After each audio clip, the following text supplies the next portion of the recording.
Buenas noches a todas y a todos. Damos inicio a la 12ª sesión de la Escuela Germán Roja Niño en el tercer año. Hoy tenemos invitado a nuestro compañero Jaime Perea con el tema del Bogotazo. Compañero Jaime, queda con la palabra. Mauricio, buenas noches y buenas noches a todos y todas las compañeras que hacen presente en esta escuela Germán Rojas Niño. Bueno, tenía entendido que era más bien como pues generar como una provocación de una charla aquí, más que digamos como una conferencia o algo así.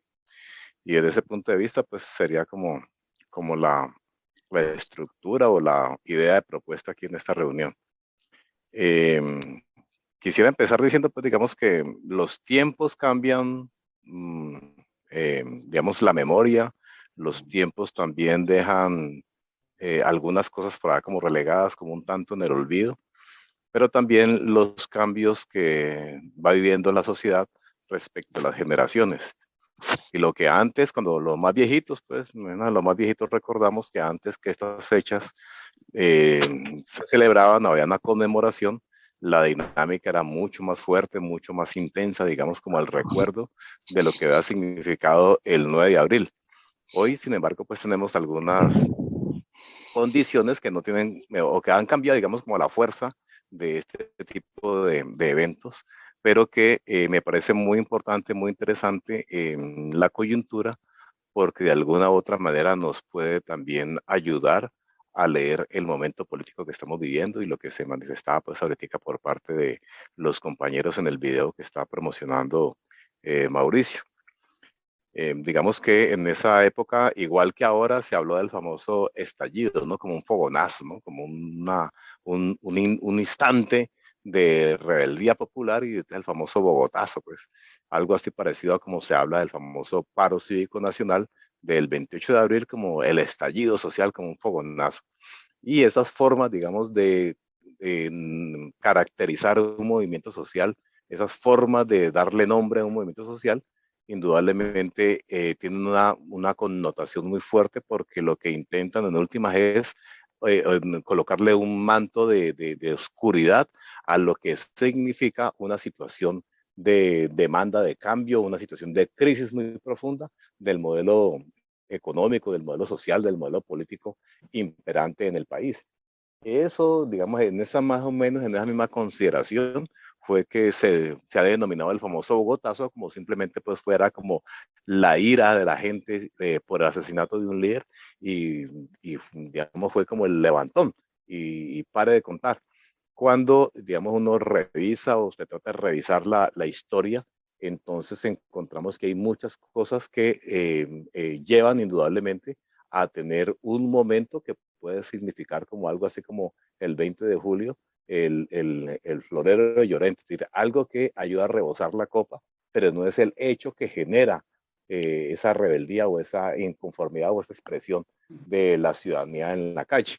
Entonces, desde ese punto de vista, para tener un referente más cercano, digamos, estamos viviendo un proceso muy fuerte, sobre todo pues de esa penetración de la industria desde el punto de vista norteamericano, de la agroindustria de manera particular, y lo que significa de alguna otra forma tener un choque muy fuerte en torno a las reivindicaciones de nuevos sectores sociales, de la realidad que están viviendo los sectores que están surgiendo en esa época, sobre todo pues el trabajador agrario, el proceso de industrialización del país, el crecimiento urbano del país, etcétera. Y frente a unas realidades donde no existían los derechos o los derechos eran fuertemente, digamos, desconocidos, sobre todo el derecho laboral. Y eso conlleva a que en las banderas se pudiera haber realizado una protesta en contra de la forma como se dan las relaciones laborales y termina con una masacre que reivindica en términos de la defensa de los trabajadores, Gaitán desde el Congreso de la República. Es desde 1928, simplemente para colocar un referente allí, estamos viendo como el surgimiento de nuevos sectores sociales luchando en contra de la estructura de dominio imperante en esa época. Pasa en ese sector agrario también, pero también pasa en el tema que tiene que ver con el crecimiento urbano y las relaciones industriales de su época, o el crecimiento, o el surgimiento, o la introducción de una dinámica muy fuerte de la industria. Entonces tenemos unos sectores que están relegados, que están marginados, que están protestando, que hay distintas demandas a nivel social, y esos elementos, todo eso que está conjugándose en ese momentico, no es enarbolado por ninguna de las estructuras asociativas en términos de los partidos, particularmente lo que significaba el Partido Liberal y el Partido Conservador. Es decir, que se encontraban de espaldas a la comunidad, se encontraban de alguna otra manera pues como divorciados, digamos, de la gente. La comunidad no creía, digamos, en esas estructuras partidistas, ya todo lo que ha significado el surgimiento liberal y conservador estaba hoy siendo profundamente minado por las demandas sociales respecto de esa realidad que se está viviendo. Y en consecuencia, lo que de alguna manera por ahí todavía se recuerda, pues como entre los más viejos, de las famosas lealtades liberales y conservadoras, eso en última es lo que estaba también en crisis respecto a ese tipo de asociatividad. Es decir, que se vivió un momento muy fuerte de mucha congestión en términos del significado que tenía el modelo de desarrollo, las luchas respecto a ese modelo de desarrollo económico y social, pero también las grandes grietas que se van abriendo al interior de las formas organizativas partidistas tradicionales en nuestro país que van generando, digamos, todo ese conglomerado de demandas, toda esa cantidad de situaciones que van conllevando a que indudablemente exista de alguna u otra manera todas unas condiciones que pues se pueden traducir de alguna manera en la protesta social. Entonces, las maneras tradicionales en que se ha trabajado este país desde el punto de vista político, las formas en que se cogían los partidos liberales y partidos conservadores y controlaban el país, establecían sus respectivas hegemonías, se expresaban las diferencias respecto de un modelo de proteccionismo, un modelo de libre cambio, etcétera, etcétera. ¿Sí? Y todo ese modelo que se está auspiciando de alguna u otra manera en las dos formas asociativas, tanto liberales y conservadores, lo que se generaba es una especie de desarrollo de beneficio, pero solamente para algunos sectores, los sectores más oligárquicos, y tanto en el campo como en la ciudad, los sectores populares eran los más relegados, digamos, desde ese punto de vista.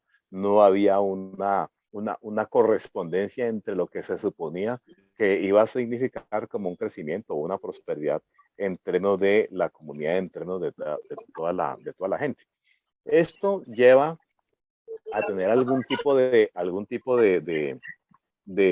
consideraciones también internas alrededor de los partidos políticos y principalmente alrededor del Partido Liberal, que es lo que entiendo pues que logra encauzar Gaitán. Gaitán, digamos, con su carisma, digamos, logra con su carisma y su compromiso con estas comunidades, entonces logra de alguna u otra manera convertirse en el abanderado de ese tipo de luchas, en el abanderado de las reivindicaciones sociales. Y la respuesta del Estado, no sé si hay mucha similitud, con la respuesta de la estructura de poder del Estado colombiano en esa época es, haga de cuenta, similar. Una estructura bastante represiva, bastante violenta, es decir, lo que pasa en la masacre, las bananeras, pasa en las ciudades, pasa en distintas partes, donde solamente es la respuesta a las demandas ciudadanas, es la represión, ¿no? Entonces usted ve que Gaitán va de plaza en plaza y fundamentalmente llega cuando hay situaciones muy fuertes donde han asesinado a la gente que está enarbolando alguna propuesta, que está levantando alguna condición propia de rebeldía respecto de las condiciones que están viviendo. Entonces Gaitán empieza desde ese punto de vista a ser el abanderado, el líder, ¿no es cierto? Aún por encima de la propia estructura partidista. Eso lleva indudablemente a que Gaitán vaya teniendo un crecimiento, una fuerza política propia que lleva inclusive pues a tratar de plantearse en la estructura de poder del Partido Liberal la contienda directa con los que eran los caciques de su época. Y en las campañas electorales que se vienen, en la campaña electoral del 46 particularmente, él enarbola esas banderas, ya sabe que el Partido Liberal no está, digamos, encauzando la lucha popular y se enfrenta en su época a Gabriel Turbay, divide el Partido Liberal en ese sentido y por esa división que el Partido Liberal ha sido mayoritario, por lo menos ha tenido un periodo de presencia en la presidencia de la República del país desde más o menos del 32 en adelante. Ya en el 46, ese proceso de división permite que Ospina Pérez sea el ganador de la contienda presidencial. Pero Gaitán en esa contienda permite mostrar de que es un líder en ascenso, que tiene una presencia muy fuerte a nivel de esas huestes partidistas.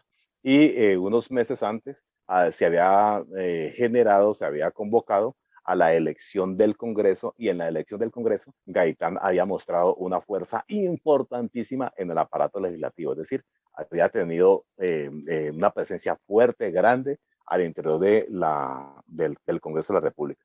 Entonces tenemos que hay unos antecedentes respecto de, uno, la ruptura de la comunidad respecto de las formas asociativas de las lealtades con los partidos liberal y conservador. Todo esto encauzado de alguna otra manera por la lucha que hay en función de la condición propia de ese modelo de desarrollo que se ha implementado en este país, con una ventaja favorable, unos beneficios astronómicos para la clase dirigente, para la oligarquía en su época, en detrimento de las clases populares, una respuesta violenta a las demandas populares, todos esos elementos que van conllevando a que vaya surgiendo un nuevo liderazgo, y ese liderazgo pues logra ser encarnado por Gaitán, a diferencia de lo que pudo haber sido encauzado por estructuras partidistas o cualquier otra estructura organizativa en términos de la asociatividad que pueda tener la gente. Casi que uno podría decir de que en términos de la oposición que se pudiera presentar en esa época, no había unas posibilidades claras para decir que aquí hay una estructura de oposición organizada partidista que pudiera dirigir, orientar la lucha del pueblo.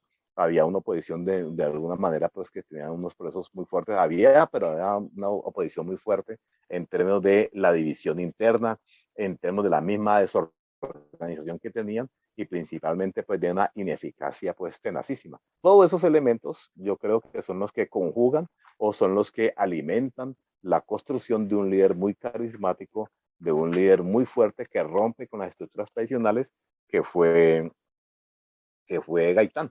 Y fíjense, y Gaitán es la persona que encausa las luchas populares, que también coge el Parlamento como tribuna para poder enarbolar pues, las banderas de defensa de las comunidades, y desde ese punto de vista pues plantearlo, le da contenido ya no solamente a la denuncia, sino que le empieza a dar contenido de manera muy fuerte a propuestas de cambio y de transformación del país, con miras a las elecciones siguientes, que eran más o menos como en el 50.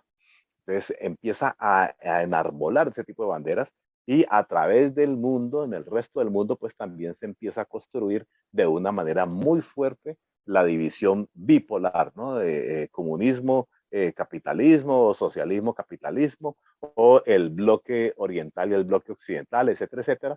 El uno más o menos orientado y dirigido por la Unión Soviética, y el otro estaba pues por Estados Unidos. Entonces tenemos también a nivel internacional una confrontación en términos de un mundo bipolar, ¿no? O es capitalista, o es comunista, o es socialista, algo así. Y ese es el periodo en el cual se está viviendo todo ese tipo de fenómenos. Y entre esos fenómenos, entonces Gaitán levanta las banderas de reforma agraria, levanta las banderas de la defensa de los trabajadores, de los derechos laborales, de los derechos de los ciudadanos en las ciudades, de los derechos urbanos, etcétera, etcétera. Y con base en las banderas, más o menos lo empiezan a catalogar, a clasificar. Fíjese que él viene desde la hueste del Partido Liberal como si fuera el comunismo, ¿no? Más o menos lo tratan de señalar y de calificar o de descalificar desde ese punto de vista, pues como el gran enemigo en términos pues de la condición pues de la defensa, lo que ellos consideran pues tradición, familia y propiedad, etcétera, etcétera, etcétera. Entonces, eso es, digamos, como el contexto en el cual, pues, digo yo que se va construyendo, no solamente el fenómeno Gaitán, sino que se va construyendo el fenómeno de la rebeldía de la comunidad, ¿no? La rebeldía popular. Entonces, no fue simplemente el Bogotazo como un estallido, o simplemente como algo así, pues que uno pueda tomarlo como la referencia y la añoranza, como lo del paro, y entonces quemaron el transporte y quemaron unos edificios públicos y la gente salía con machetes, etcétera, etcétera. Yo creo que eso es como lo más anecdótico, ¿no? Lo que digamos que es fuerte, que de alguna manera parece que fuera como cíclico en nuestra historia, son las condiciones que llevan a construir ese tipo de fenómenos, ¿no? Tanto el carisma, el líder, lo que significó Gaitán, como también la movilización social, como también lo que resultó pues en esa ira popular, que es simplemente una sumatoria, un acumulado de todo ese tipo de denuncias, de demandas, de reivindicaciones sociales y la incapacidad de un Estado de responderle a las demandas sociales y simplemente a acudir a la represión para resolver ese tipo de asuntos.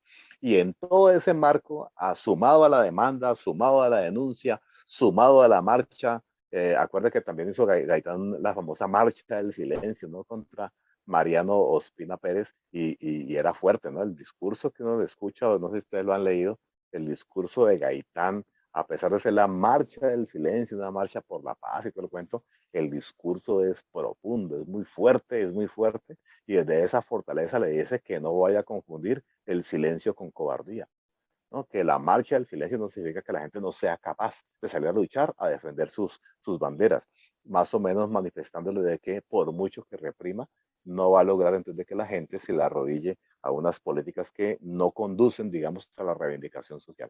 Y en ese panorama y en ese marco, pues él también levanta las propuestas que lo permiten catapultar de una manera mucho más fuerte, mucho más clara, como un fuerte candidato a la presidencia de la República del periodo siguiente.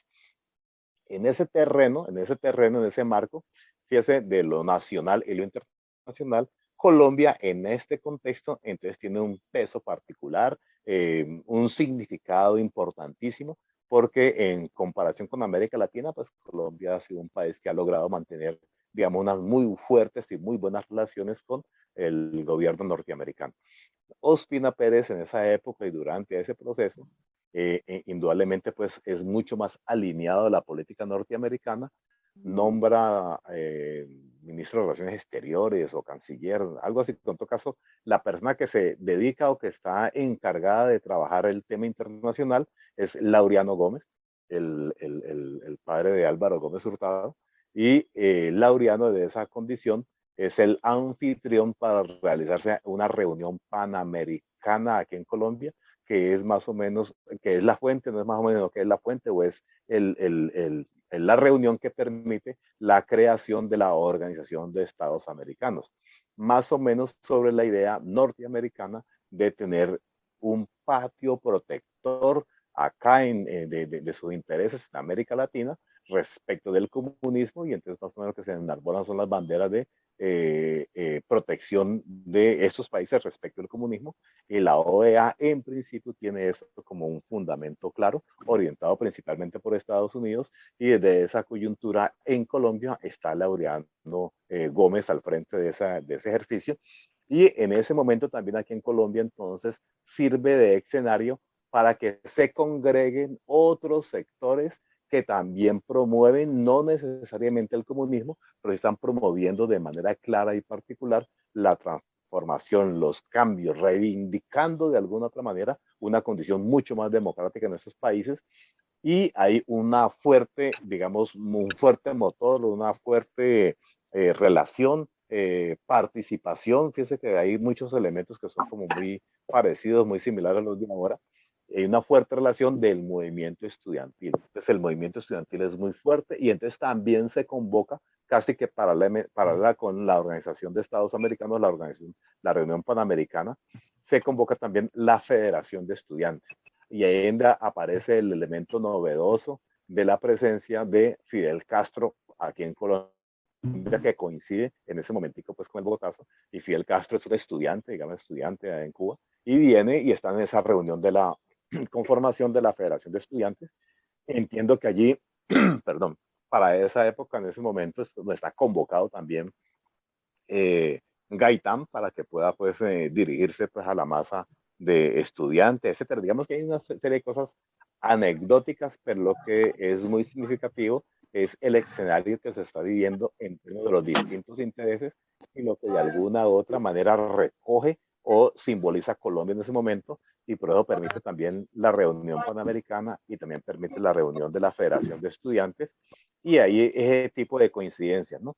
En ese enredo, en ese tropel, en ese contexto, en esas condiciones, es donde aparece ya el momento, la cosa del hecho como tal, de aniquilar a alguien que les pisa muy fuerte la seguridad o la estabilidad del poder, que está por fuera, que está por fuera del control de los tradicionales, es decir, Gaitán no es el hombre que pueden controlar ellos a su forma, a su manera, y entonces como está por fuera, como le rompe esa tradición, esas formas que ellos venían trabajando, le rompen, pues indudablemente entonces aparece el asesinato pues de Gaitán. ¿Listo? Entonces, dentro de ese punto de vista, fíjese que hay unos elementos que son importantes, que son comunes, no sé hasta dónde se puedan repetir, y tienen que ver principalmente con que nosotros hemos tenido una serie de condiciones de esta oligarquía que de alguna u otra manera ha tenido unos niveles de asociatividad muy fuertes, y esa asociatividad le ha permitido tener un control del país, ha controlado toda la institucionalidad. En esa época ya ellos también tenían controlada todos los órganos del gobierno, es decir, ellos ellos tenían el poder, y sin embargo temían lo que significaba Gaitán, y el significado profundo de Gaitán era en función de que las famosas lealtades a los partidos tradicionales, a los doctores, ¿no? A los jefes de los partidos, ¿no? Que la gente peleaba pues por ser el compadrazgo, ¿no? Porque le cargaran los niños, porque fuera el padrino, porque todo dependía de la relación y el vínculo que yo tuviera con el doctor, ¿no? Con el cacique. Esos elementos son los que se están rompiendo, están colocando en profunda crisis, y Gaitán se está metiendo, digamos, por la mitad de todo ese desarrollo. Fíjense que no bastaba simplemente con que tuvieran ese nivel de asociatividad, no bastaba simplemente con que tuvieran el control institucional para seguir teniendo el poder controlado de manera tranquila, y ante esa amenaza, pues indudablemente lo que hacen es repetir lo que siempre han hecho: la violencia, el temor de la violencia, siempre llevando a esa gran contradicción entre la paz y la violencia, y entonces resulta que quien apoye cualquier condición de cambio es el violento, y además no solamente es el violento, sino que provoca y genera la violencia, y en consecuencia yo justifico la violencia que vaya en contra de quienes están promoviendo el cambio, porque los del cambio son los causantes, son los responsables de la situación de violencia, y en consecuencia, igualito, parecido como una copia, ¿cierto? También las banderas del miedo, de la violencia, que ha sido la tradición, y por eso la represión, por eso las masacres, por eso todo lo que también hace el gobierno, es en función de simple y llanamente colocar como un parangón distinto. Ya no discutir el modelo de desarrollo económico, ya no discutir qué estaba pasando con la tierra, con la repartición de la tierra, con la reforma agraria, no solamente discutir qué estaba pasando con los derechos laborales, con el nuevo surgimiento de un sector agroindustrial, es decir, el campesino ya ya no trabajando en el jornal de su finca, sino el campesino ya asalariado, etcétera, etcétera. Digamos, todo lo que se está viviendo en esa época es lo que se trata de bajarle el volumen, colocarlo en otro panorama y colocarlo dentro del terreno de paz o guerra, ¿no? O fundamentalmente a través del miedo, ¿no? Y el miedo es más o menos parecido a lo de ahora, ¿no? El miedo es de que los comunistas comían niños, y en consecuencia el comunismo hoy tiene un cuerpo, ¿no? Que se llamaba Gaitán, etcétera. Entonces tratan de hacer una serie de referentes muy fuertes, tratando no solamente de ocultar las condiciones reales de la protesta social, sino también tratando de limitar cualquier posibilidad de crecimiento, o por lo menos siquiera de atreverse a pensar en la posibilidad del cambio, ¿no? Que era una situación profundamente riesgosa, ¿no? En un país que se enarbolaba y que gritaba y que decía por todos los vientos que era un país democrático. Entonces, esos puntos, esos elementos que me parecen como importantes, generan ese gran quiebre dentro de las estructuras asociativas, dentro de las lealtades políticas, pero fíjese que no se logra de alguna u otra manera que ese quiebre sea organizado, asumido, haya generado otras formas asociativas muy fuertes y muy claras para poder tener algo de estabilidad. Simplemente aparece ese líder, aparece de alguna manera pues un cacique desde otra desde otros contenidos, desde otros liderazgos, y lo que termina es asesinando al líder, no asesinando al cacique. Cuando asesinan al líder, ahí viene el gran vacío. ¿Quién es capaz de llenar el vacío que deja Gaitán? Sí, entonces no es posible, no es posible porque no hay una estructura lo suficientemente fuerte, clara, sino que hay un líder, un carisma muy grande. Aparece todo lo que significa el famoso Bogotazo, y no solamente el Bogotazo, sino cómo se traduce eso en función de una continuidad, pero también de una expansión de la protesta por todo el país. Los liberales no logran, ni los conservadores logran volver a convocar, aún ya teniendo el líder asesinado, volver a convocar esas asociatividades, esas lealtades, no lo logran, hasta los líderes más reconocidos de sus propios partidos les voltean, les dan la espalda, y lo que en principio era simple y llanamente pues una defensa de la estructura de cada partido, ¿no? Mediante los chulavitas, mediante, bueno, todas formas organizativas, aquí el Cóndor, por ejemplo, en el Valle del Cauca, etcétera, etcétera. Sí, eso ni siquiera ellos le siguen el paso, ni siquiera ellos siguen siendo fieles a esa lealtad, y por eso tanto los liberales como los conservadores terminan también traicionando a sus propios líderes que habían levantado el machete, que habían levantado la escopeta, que habían sacado la pistola para defender lo que ellos consideraban que debería ser la defensa desde la estructura propia de los partidos, ¿no? Creo que algo manifestaba en su época Manuel Marulanda, ¿no? Cuando manifestaba eso, de que pues él esperaba una cosa totalmente distinta, y lo que los dejan a los campesinos colgados en sus reivindicaciones, en sus luchas, porque el partido o la dirección del partido no estaban, digamos, hacia ese punto, hacia ese lado. Incluso pues pasa con los mismos estructuras que ellos arman, que de alguna manera creo que es el padre Camilo Torres en una de las conferencias de la recién fundada Facultad de Sociología, el que manifiesta de que las formas asociativas de los partidos tradicionales lo que llevaron a esa época es a crear una forma de defensa, de autodefensa, que más o menos las califica como las estructuras paramilitares de su época, ¿no? Pero esas estructuras paramilitares de su época también terminan desbocadas, y ellos empiezan a descalificarlo, ¿no? Entonces, por eso terminaron llamándose simplemente pues los pájaros, ¿no? Como si fueran una cosa aparte de lo que han significado de ellos dentro de su estructura de tradición, de asociatividad, de lealtades. Entonces, fíjese que hasta internamente hay una ruptura muy fuerte en todo ese engranaje que se dio posterior de la lucha ya en términos violentos, pues lo que se ha llamado la famosa violencia, pero que ellos tampoco fueron capaces de encauzar, y por el lado de la oposición, si se quiere, o de otros sectores, pues tampoco hubo una gran posibilidad de encauzar ese tipo de luchas, y termina de alguna u otra manera entonces creándose un escenario que permitió el surgimiento, el crecimiento entonces de formas de defensa, en ese momentico formas de defensa un tanto marginales, un tanto excluidas de las posibilidades reales del poder, que se arman, que empiezan a defenderse, y posteriormente pues ya surgen las guerrillas en nuestro país, ¿no? Como una consecuencia, digamos, de todo este proceso, de toda esta dinámica que se vive en esa, en esa época, ¿no? Entonces, no sé si uno puede hacer, o en la charla, o en lo que intercambio que tengamos política, uno puede hacer de alguna manera una lectura, ¿no? De las formas, digamos, tradicionales frente a las cuales se ha mantenido el control político de este país. Como dice en algunos textos, ¿cierto? Aquí la oligarquía ha tenido la ventaja de echarse un discurso democrático, pero sostener el poder en la punta de los fusiles, ¿no? Sostener el poder en la violencia, ¿no? Eso ha sido como claro, ¿sí? Y esa claridad ha sido lo suficientemente fuerte que le ha permitido en algunos momentos, con tal de no perder su estructura de poder, asociarse, ¿no? Entonces, en algunos momentos encontramos de que el Partido Liberal y el Partido Conservador socios, y en otros momentos puedan llegar a la confrontación, ¿no? A la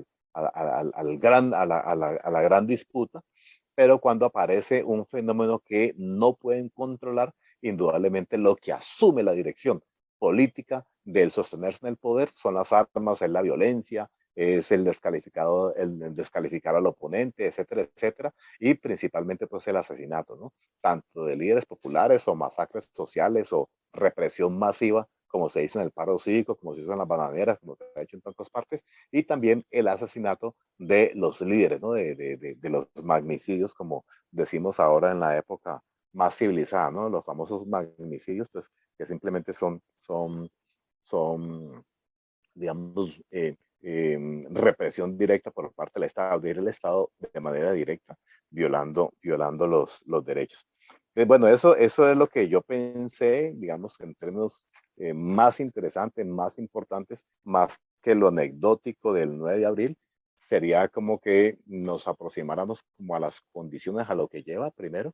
Segundo, a que yo creo que ya algunos pensadores, algunos textos que uno puede hacer referencia, Guillén Martínez sobre el poder político en Colombia, etcétera, etcétera, nos manifiestan que de alguna u otra manera ese concepto del Bogotazo, como ahora el concepto del estallido, lo que permiten de alguna u otra manera es desvirtuar los contenidos y no meternos a los contenidos que puede tener el análisis de un momento histórico, ¿no? Entonces el estallido social no es una cosa que simplemente aborotó el 28 de abril, la gente llena de ira, intenso dolor, quemó estaciones de buses, quemó alguna institucionalidad, sí, como si fuera el gran estallido, la gran ira en un momento, ¿no? Ira, intenso dolor, sí, y lo tratan de bajar desde el punto de vista de que es una conformación de alguna manera de un acumulado de denuncias, de demandas, de crisis, de grietas del sistema, así como hoy estamos viviendo la profunda grieta, la crisis de ese sistema y la oportunidad que se tiene también de construir de alguna u otra manera pues un cambio para este país. Bueno, no sé ahí Mauricio si ya me alargué mucho, pero bueno, ahí quería pues como dejar como esos puntos de planteamiento para ver cómo sigue la dinámica aquí de la escuela. Gracias, compañero Jaime. Entonces, abrimos el espacio de conversatorio. El compañero que tenga o compañera que tenga alguna pregunta, por favor, levanta la mano.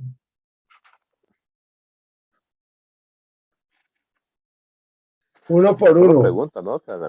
También opinen. A ver, Jaime, se acaba de conectar la coordinadora. Coordinadora, tiene la palabra. Yo no me acabé de conectar, yo me conecté hace rato, lo que pasa es que estaba con otro nombre. Ah, bueno. Bueno, la pregunta para el negro es, Mauricio, si alguien está hablando, no, no viendo, estoy escuchando, Mauricio, no sé. Que no es, ¿no está escuchando? pero Jaime, son tus audífonos. Que Sí, acá porque se escucha nítido. ¿me escuchan o no? Sí, nítido, nítido. Dale, dale, ¿Sí? ahora sí te escucho, pero al principio no se está escuchando nada. Bueno, no es la pregunta, sino simplemente cómo ve el fenómeno, pues viendo hoy como lo expone Jaime, realmente pues el modo político no ha cambiado, ¿no? O sea, hemos evolucionado, pero seguimos en lo mismo. En este momento existe la preocupación y la amenaza de que de un atentado para Gustavo, ¿cierto? En su forma de ver que podría pasar un segundo 9 de abril, se podría presentar un segundo 9 de abril.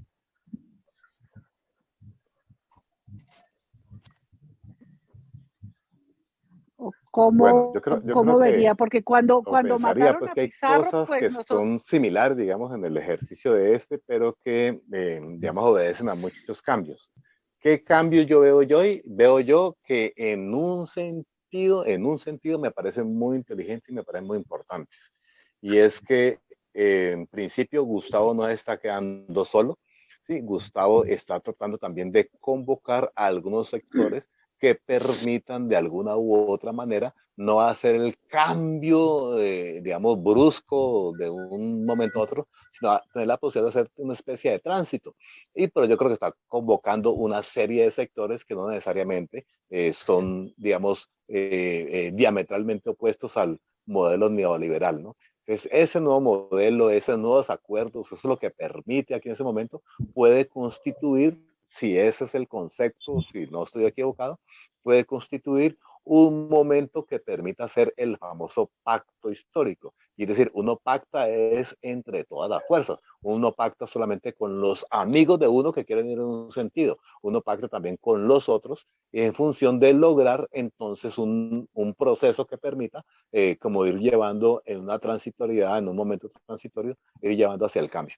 Eso es lo que me parece a mí como diferente de alguna u otra manera en la manera como se está construyendo este nuevo fenómeno.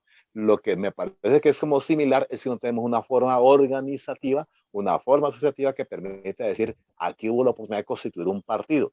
Casi que lo que yo miro como un efecto, incluso a lo que nos pasó a nosotros como M, después como Alianza Democrática y todos los cuentos, y es que no logramos constituir una forma asociativa que tuviera peso y generara permanencia, más o menos como si lo han tenido de manera organizada los partidos liberal y conservador, o como usted mira en América, en Norteamérica, el Partido Liberal y el Partido Demócrata y el Partido Republicano. Entonces, digamos que necesitamos, pienso yo, una forma asociativa que nos permita una garantía en el acceso, en la permanencia y en el desarrollo del modelo de cambio desde el mismo poder. No solamente tener los líderes.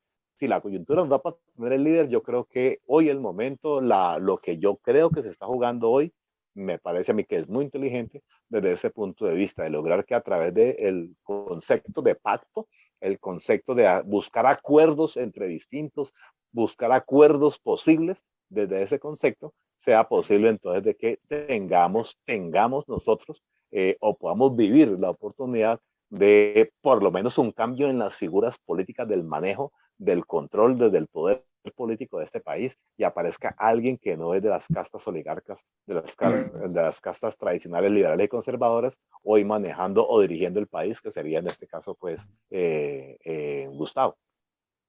Gracias, Jaime. Tiene la palabra Fernando. Y buenos días para todas, buenas noches para todas y todos. Hace días no entraba porque estaba trabajando. Miren, ahí hay como unos comentarios que me parece interesante lo que alcancé a oír casi toda la charla, sino que lo entré un poquito tarde. Pero yo creo que es debatible la desorganización del gaitanismo. El gaitanismo tenía un periódico, llamaba La Jornada, que era sostenido con aporte de la militancia. El gaitanismo tenía conferencias quincenales en el hoy Teatro Gaitán, aquí en Bogotá, por ejemplo, y las daba el doctor Gaitán. El gaitanismo tenía estructura inicial en algunos barrios de Bogotá, en La Perseverancia, por ejemplo. Tenía una estructura orgánica inicial, sino que no alcanza a fructificar. Es decir, que eso es como un elemento como de reflexión.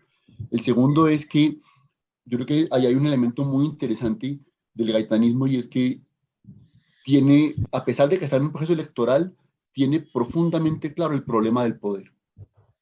Si uno lee a Gaitán y encuentra la claridad estratégica frente al problema del poder, él entiende que el proceso electoral es solamente un peldaño en función de una posición mucho más profunda.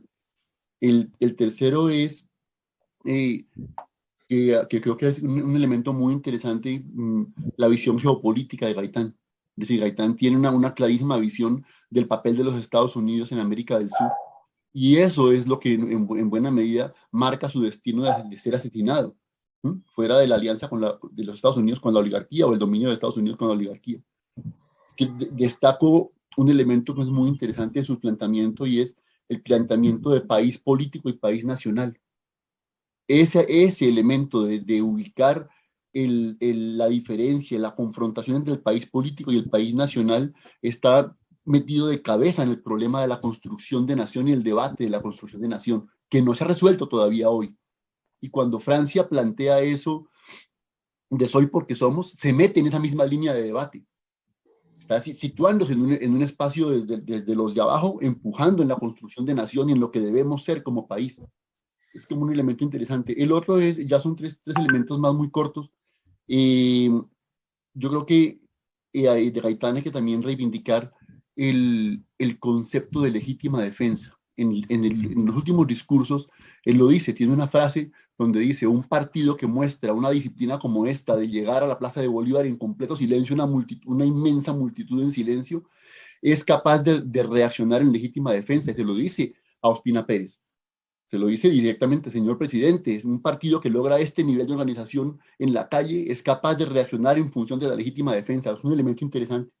Y el otro es, yo creo que es importante recuperar la plataforma del Colón como elemento programático para estudiarlo a la luz de la actualidad. Y un último comentario sobre la realidad actual.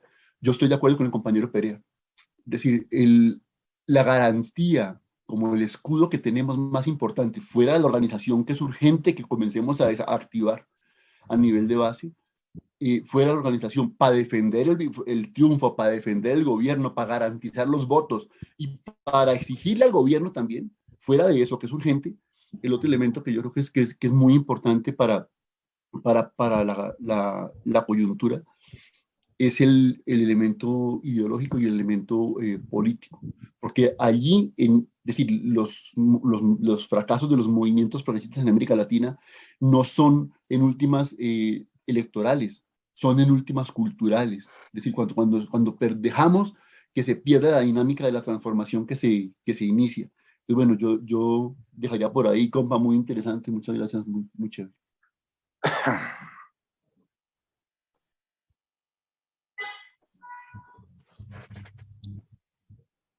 Claudia. Jaime Montañez de Bucaramanga tiene la palabra. Jaime Montañez, puchica, resucitó, lo dejaron salir. Mi comandante en jefe, Jaime Perea, esto es una verdadera hermano. ¿Sabes qué, yo, Jaime? ¿Viendo que los miembros del M-19 que estamos en la picota seguimos dando guerra? Que a pesar de todos esos dirigentes que nos mataron, que fue toda la mayoría, tal vez el único que está por ahí vivo es Navarro, pero de resto a todos nos los mataron. Y yo quería pues felicitarlo, tocayo, porque esa experiencia que usted nos cuenta de Gaitán es extraordinario. Y uno se da cuenta que la oligarquía utiliza todas las formas de lucha para no perder el poder. Y yo recuerdo un día que estábamos en la picota cuando se tomó Rosenberg, Paola y la chica y la embajada, que nosotros felices empacando maletas porque nos íbamos para Cuba. Y llegó Iván Marino y nos agarró, gran rependejo, usted no sabe lo que es negociar con la oligarquía. Nunca se me ha podido quitar esa vaina, esa vacía que nos pagó Iván Marino. Dijo, no sabe lo arrecho que es no negociar con la oligarquía. Y eso lo estamos viendo. Eso lo estamos viendo. Cuando la oligarquía ve que va a perder el poder, utiliza todas las formas de lucha. En el 70 optó por robarle las elecciones a Rojas Pinilla.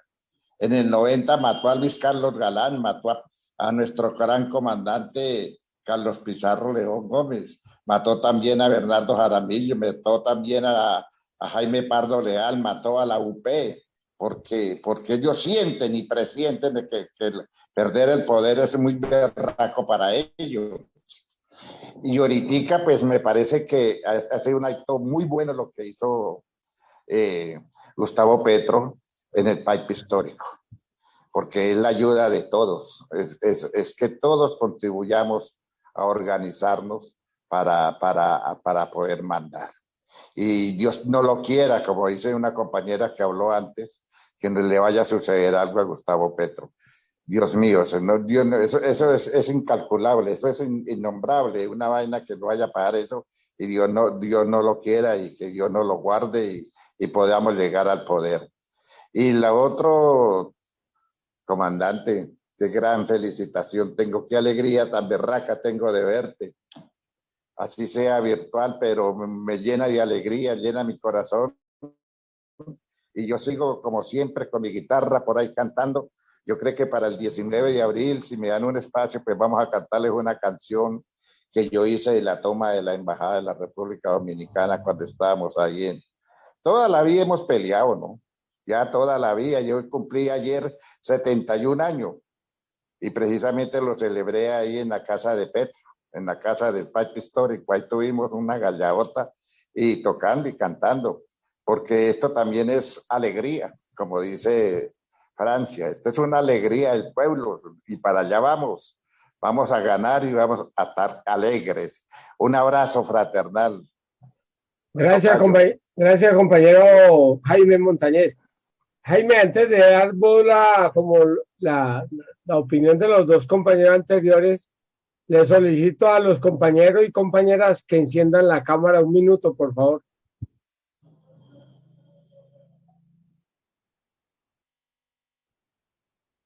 Encendida, pero solo estoy yo con la cámara encendida. No, ahí ya falta Marta Elena, Julián Mejía, Almílcar ya. Yo la aprendí. Jaime, mándeme sus datos para llamarlo. Nos veamos en Cali. Yo se lo entrego. Adrián, yo se lo mando. Bueno, listo. Y pásale también el mío a Jaime, por Bueno, favor. Jaime, para que se dé cuenta que hay puro Papá Noel, vean, hay dos. Falta Enrique Ducarán. Bueno, Jaime, listo, ya pueden apagar las cámaras, ya era para el registro, gracias. Oye, Mauricio, solamente antes de que Jaime cierre, yo quería como hacerle una intervención chiquita. Sí, tiene la palabra. Si me lo permites, pues solamente que escuchando la exposición de Jaime y su elocuencia, el conocimiento histórico del proceso y del momento, particularmente de ese momento del Bogotazo y todo el antecedente histórico que dio, pues uno se da cuenta cómo la historia no cambia, ¿no? Cambian los nombres de los protagonistas, los procesos, pero nosotros seguimos dándole la vuelta en círculos en Colombia a los temas. Entonces, pues, vemos el asesinato de Gaitán y todo lo que alrededor de él se movía, como todos tal vez esas sensaciones del pueblo de quedarse otra vez en una orfandad terrible sin poder tener como encontrar un camino con un nuevo líder, y cada vez que tenemos un nuevo líder, entonces este líder es amenazado y asesinado, y desde ese tiempo es lo que hemos venido viviendo, ¿no? Igual que a nosotros, me imagino que los militantes de Gaitán se sintieron igual de huérfanos y sin saber qué hacer ni qué camino coger, y tal vez tomando decisiones desacertadas como tal vez nosotros hicimos. Entonces siente uno como que la cosa no cambia, y pues que nosotros en ese tiempo éramos M19, LN, PL, no sé qué, pero en el tiempo de Gaitán eran otros chulavitas y otros nombres de otros procesos y de otras organizaciones, pero como que le damos la vuelta y como que no cambiamos y como que lo intentamos, pero cada vez es más difícil, y lo que es más difícil es que los protagonistas siguen siendo los mismos, los que no nos permiten cambiar. Y son los mismos disfrazados con otros nombres, porque a la final liberales, conservadores, Uribe, yo qué sé, los protagonistas pues no nos van a permitir el cambio, lo estamos viendo y lo seguimos viendo, y alrededor de eso hay muchas cosas, ¿no?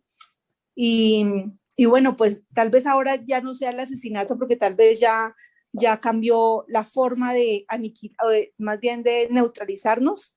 A los que buscamos cambios a nuestros líderes ahora tienen una forma diferente de neutralizarlos. Siento yo que con la mala imagen y las formas que tienen ahora de generar esos miedos que siguen siendo iguales, ¿no? Tú decías ahora que los comunistas comen niños, pero entonces ahora nos vamos a volver Venezuela, y hay una cantidad de miedos que nos van formando y que nos siguen formando, y que lo peor de todo es que el país no cambia, como que seguimos en el mismo hueco, en el mismo vacío, en la misma oscuridad en cuanto al conocimiento de nuestra propia historia. Pues quería decir eso y agradecerte tu exposición. Muchísimas gracias. Bueno, Jaime, hay tres personas que están pidiendo, tres compañeros que piden la palabra. Está Fernando Toro del Eje Cafetero, Liliana del Cauca, y el señor Rubén Darío Castro. ¿De dónde es que es? De Cali, el señor Rubén Darío Castro de Cali. Entonces, Fernando tiene la palabra. Sí, buenas noches, un abrazo gigante. Era para anotar un punto, y es el hecho. El compañero Jaime menciona la masacre de las bananeras, y es el hecho de que América está cubierta de masacres. Casi todo el siglo XX, pero principalmente la primera mitad del siglo, y uno podría arrancar mencionando la masacre de México de 1907 contra los obreros textiles, luego la masacre de Santa María de Iquique, que fue 2 meses después también en Chile, luego la masacre de Argentina de 1919 contra los obreros, la masacre del 19 también en Colombia contra los obreros y los artesanos, y va uno recorriendo el mapa, y entonces pasa por la masacre de Argentina, la masacre de Ecuador, la masacre de Chile, las masacres de Cuba, cae a la masacre de las bananeras del 28, sigue a la masacre de El Salvador en el 32, va a la masacre de Bolivia del 42, la masacre de República Dominicana del 46. América Latina es el continente de las masacres permanentes. Y es a lo que nos han querido habituar como una forma de dominio de la oligarquía, es cada vez que ustedes se expresen, cada vez que ustedes se movilicen, la respuesta va a ser la masacre. Masacre que vimos el año pasado en el estallido social, fue la misma respuesta. El establecimiento no ha cambiado en 100 años la respuesta. Cada vez que nos movilizamos, cada vez que nos organizamos, la respuesta sigue siendo la misma. La masacre, era eso, compañeros. Gracias, compañero Fernando. Tiene la palabra Liliana.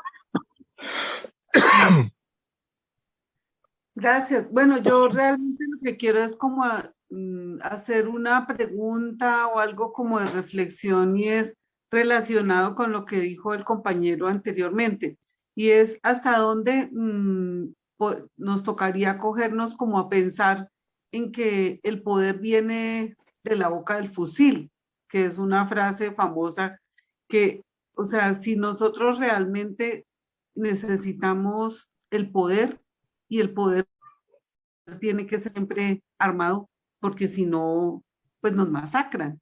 Entonces, los líderes están, cuando hablamos de procesos de paz y procesos y marchas pacíficas y las protestas pacíficas, finalmente terminan estos líderes y todos estos pueblos, porque no son solamente unos líderes, sino pueblos enteros, amedrentados por la boca del fusil y por las Fuerzas Armadas.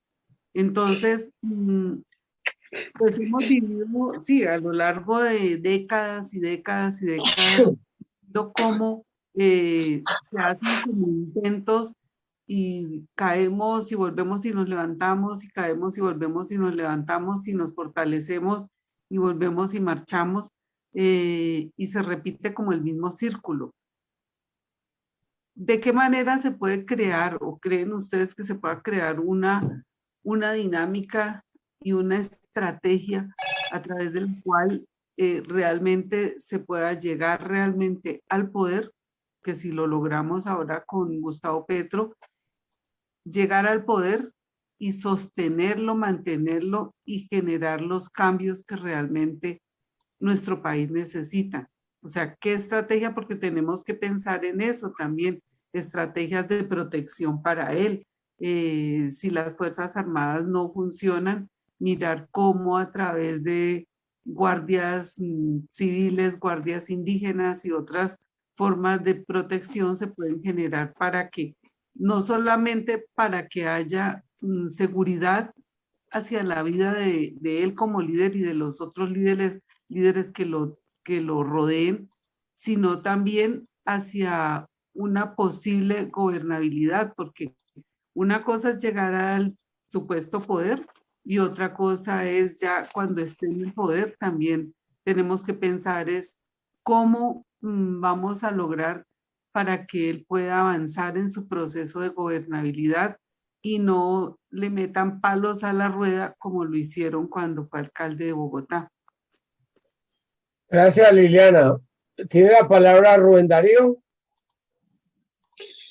Jaime, quiero preguntarte si vos conoces el texto de Manuel Zapata Olivella que se llama Calle 10, que es un texto alusivo, una reflexión que hace Manuel con respecto no solamente al tema del 9 de abril, sino al contexto que vos, digamos, de manera muy digamos, elocuente nos has compartido.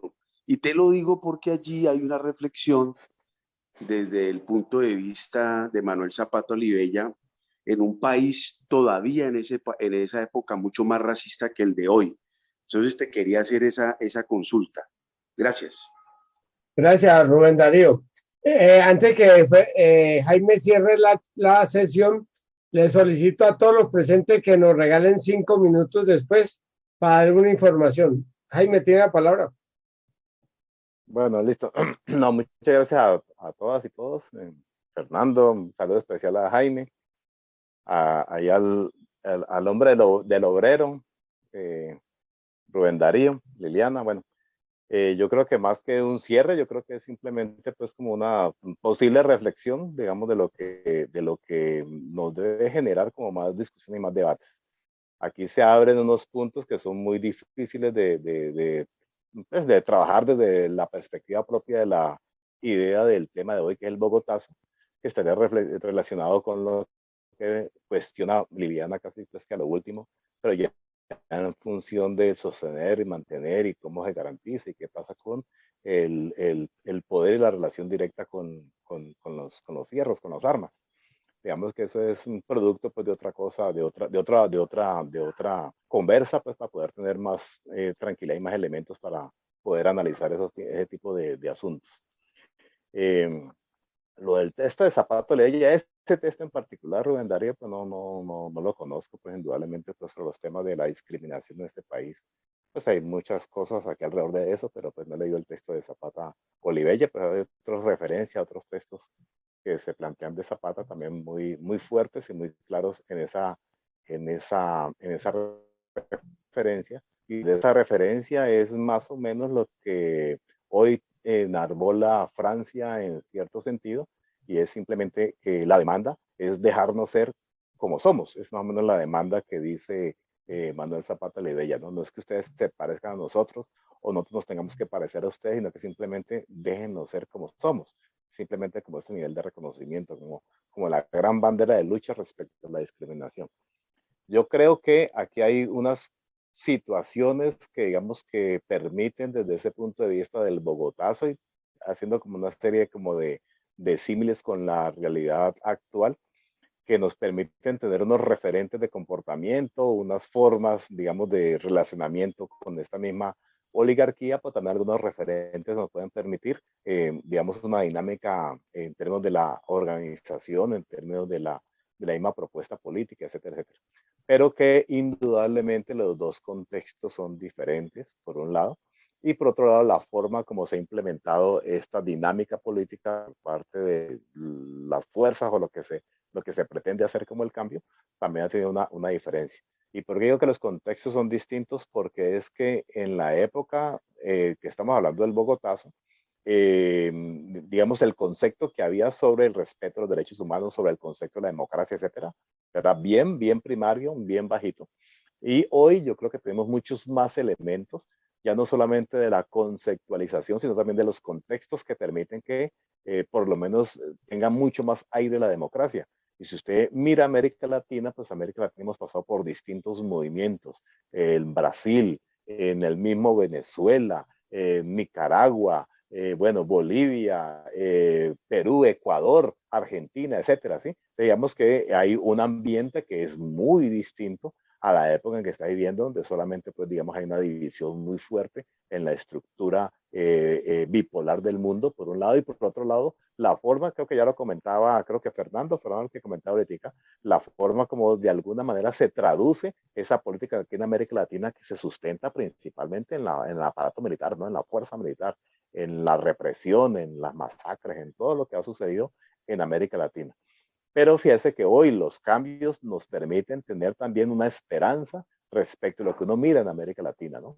Entonces, ¿cómo hacemos nosotros para hacer, digamos, tener la inteligencia suficiente que nos permita ese acceso y la permanencia y lograr sobre todo el cambio en las estructuras del manejo de los modelos económicos, de los modelos sociales, de los modelos políticos de estos países?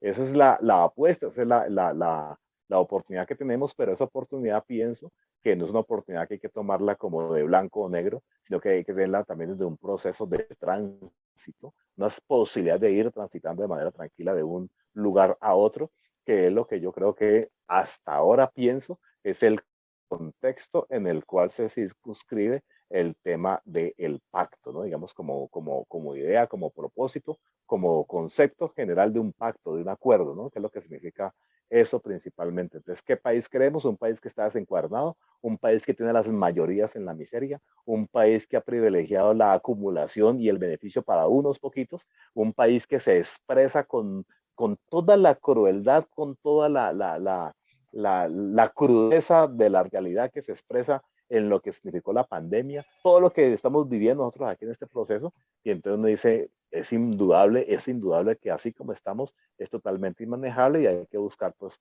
como las condiciones propias del cambio, las condiciones propias que nos permitan ese tránsito y por lo menos tener alguna condición mucho más civilizada de lo que se veía en décadas, pues no mucho, pues no muy lejanas, en términos de lo más ramplante que había en violación de derechos y en masacres y en todo ese tipo de cosas. Incluso hasta la tortura, ¿no? Tenía hasta sus visos, sus elementos legítimos la tortura, que es más o menos lo que plantea Jaime o lo recrea Jaime Montañez de lo que significó la picota y cómo se llega pues a tener la picota en este país y cómo la picota logra poner en tela de juicio esas formas de control del poder, no solamente la tortura, sino la represión, no solamente el significado que tenía para la oligarquía levantar banderas, digamos, falsas respecto de los líderes nuestros y por qué el M19 entonces logra reivindicar, no desde el mero hecho de simplemente decir el nombre por decir el nombre de Simón Bolívar, sino por hablar de los contenidos que tenía la independencia